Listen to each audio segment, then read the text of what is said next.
O julgamento geralmente tem como objetivo descobrir a verdade e assegurar que a justiça seja feita. No caso de Jesus, logo depois de o prenderem, deram início a um processo de julgamento totalmente ilegal. Fica com a gente que você vai conhecer o passo a passo das 6 etapas absurdas que levaram à condenação do Filho de Deus. Eu sou o Matheus Diniz. E eu sou Neila Oliveira. E você está no canal LaMed, onde você estuda a Bíblia de um jeito diferenciado. E os abraços desta semana vão para a Cauane e para a base Ungidos por Deus, da cidade de Nova Esperança, Paraná. Para os adolescentes da Igreja Central da cidade de Rolantes, Rio Grande do Sul.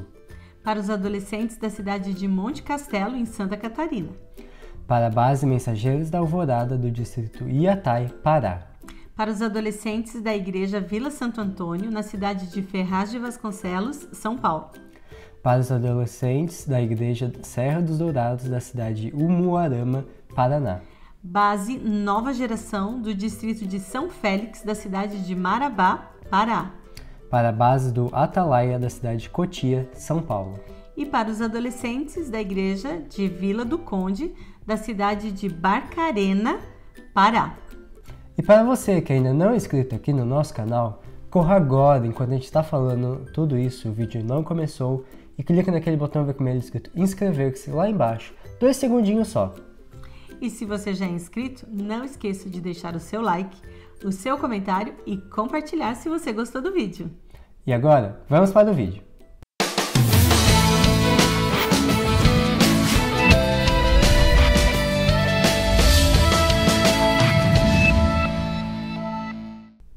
Quando as pessoas estão apegadas a convicções pessoais, elas são capazes de cometer loucuras. Os líderes religiosos no tempo de Jesus haviam se apegado à ideia de que ele era um traidor.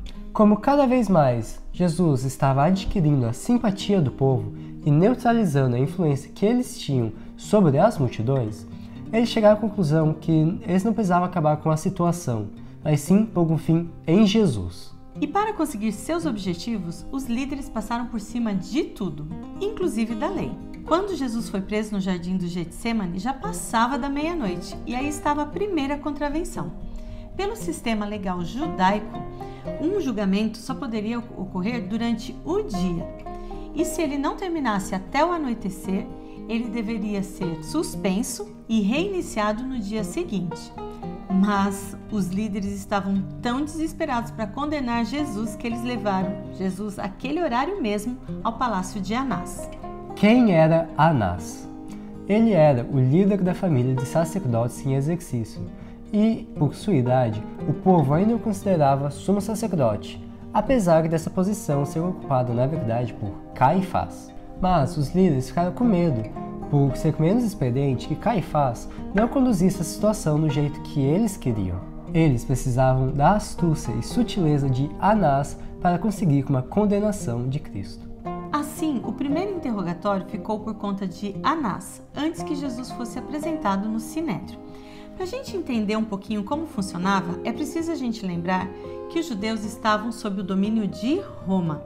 Sendo assim, o Sinédrio até podia questionar, interrogar ali um prisioneiro e proferir a sentença, mas a palavra final teria que ser dada pelas autoridades romanas. Portanto, as acusações contra Jesus de que ele era um criminoso precisavam convencer tanto os judeus quanto os romanos. E como eles conseguiriam fazer isso? Bem, eles pensaram que se eles conseguissem culpar Jesus de ser um blasfemador, os judeus o condenariam.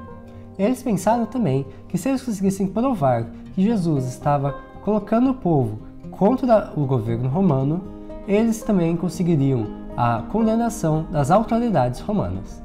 Distorcendo as palavras e os ensinos de Jesus, Anás tentou fazer Jesus confessar que estava criando uma sociedade secreta com o propósito de estabelecer um novo reino.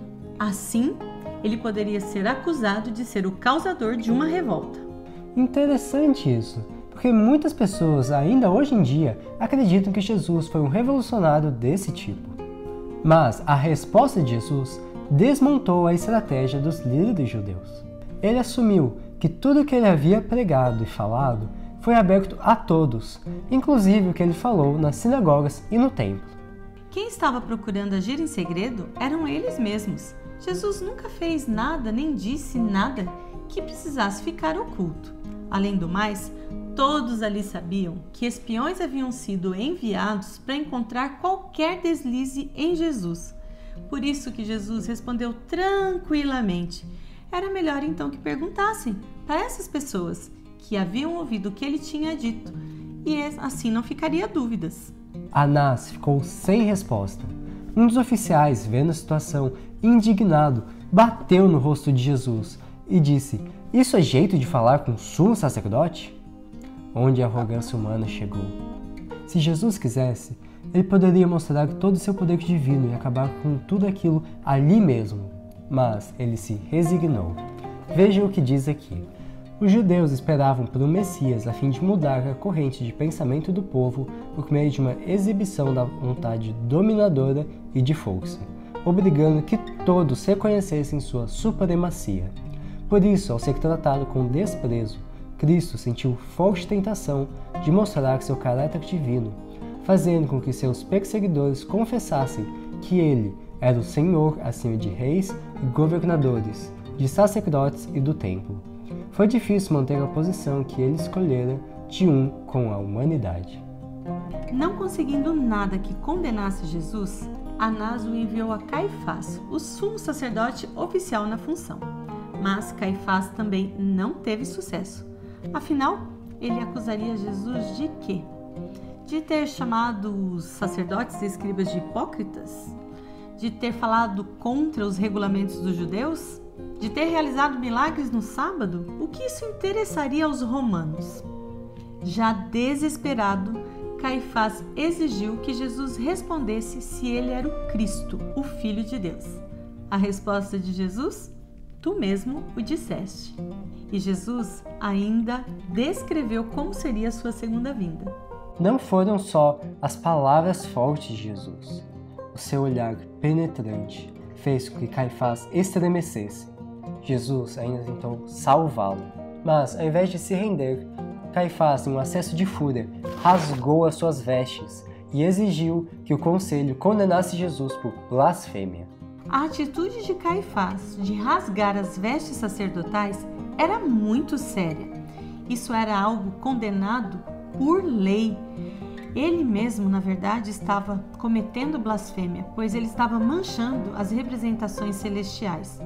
E pior do que isso, ainda havia algo muito mais sério nessa atitude. Veja, ao Caifás rasgar suas vestes, seu ato significou o lugar que a partir de então a nação judaica ocuparia para com Deus. O povo judeu havia rejeitado aquele que era o cumprimento de todos os símbolos, a substância de todas as suas sombras. Israel tinha se divorciado de Deus, bem que o sumo sacerdote poderia ter rasgado suas vestes em horror por si mesmo e pela nação. Enquanto isso, outras coisas muito chatas estavam acontecendo.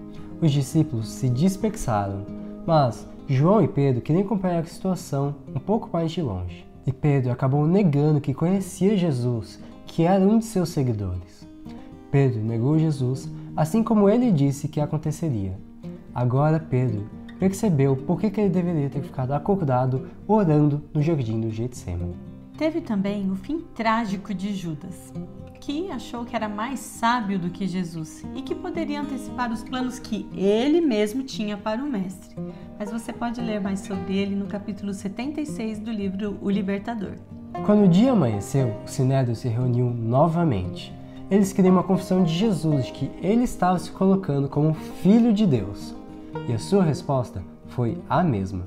E os juízes proferiram a condenação de Jesus.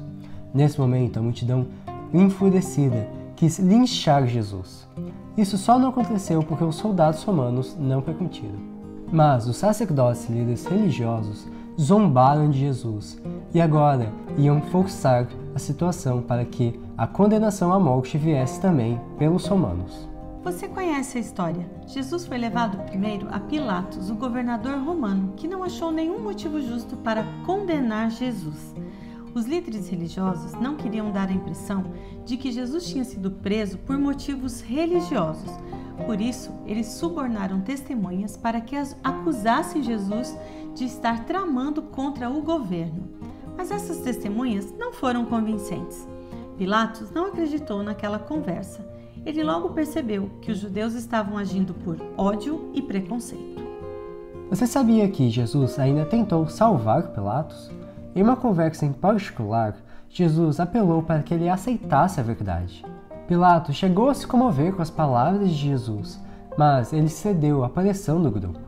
Quando soube que Jesus era da Galileia, ele o enviou para Herodes, tentando sair dessa situação, pois Herodes era o governador daquela região, mas ele estava em Jerusalém nessa ocasião. Herodes é aquele mesmo que mandou decapitar João Batista. Herodes estava muito curioso para conhecer Jesus. Ele pensava que poderia se redimir da morte injusta de João Batista, oferecendo a liberdade a Jesus. Jesus só teria que provar uma coisa: quem ele realmente era. Assim, Herodes mandou trazer aleijados, doentes e ordenou que Jesus os curasse. Jesus ficou em silêncio. Ele não estava ali para satisfazer curiosidades. Como diz aqui, os lábios de Cristo foram fechados para o arrogante rei que não sentia a necessidade de um Salvador. Herodes ficou muito bravo com o silêncio de Jesus e permitiu que a multidão irada o atacasse. Insensível, ele mandou Jesus de volta para Pilatos. O que o governador romano faria? Ele então pensou em castigá-lo e soltá-lo, mas isso não funcionou. Ele então lembrou que era costume naquela época ele soltar um prisioneiro pela escolha do povo. Ele então mandou chamar o pior prisioneiro, Barrabás. Mas surpreendentemente, o povo pediu que Jesus fosse crucificado. Que situação, não é? Mas a gente vai ter que parar por aqui, né, Mateus? Porque senão o vídeo vai ficar muito longo. Mas tem muita coisa ainda para você descobrir nesta história. A gente sugere que você leia nos 4 evangelhos e também nos capítulos correspondentes do livro O Libertador. A lição que escolhemos dessa história é a seguinte: tanto os líderes religiosos como o povo rejeitaram Jesus, pois ficaram cegos, deixando-se levar pela arrogância e autossuficiência, descreram na palavra de Deus e confiaram em seus critérios de avaliação sobre quem era Jesus.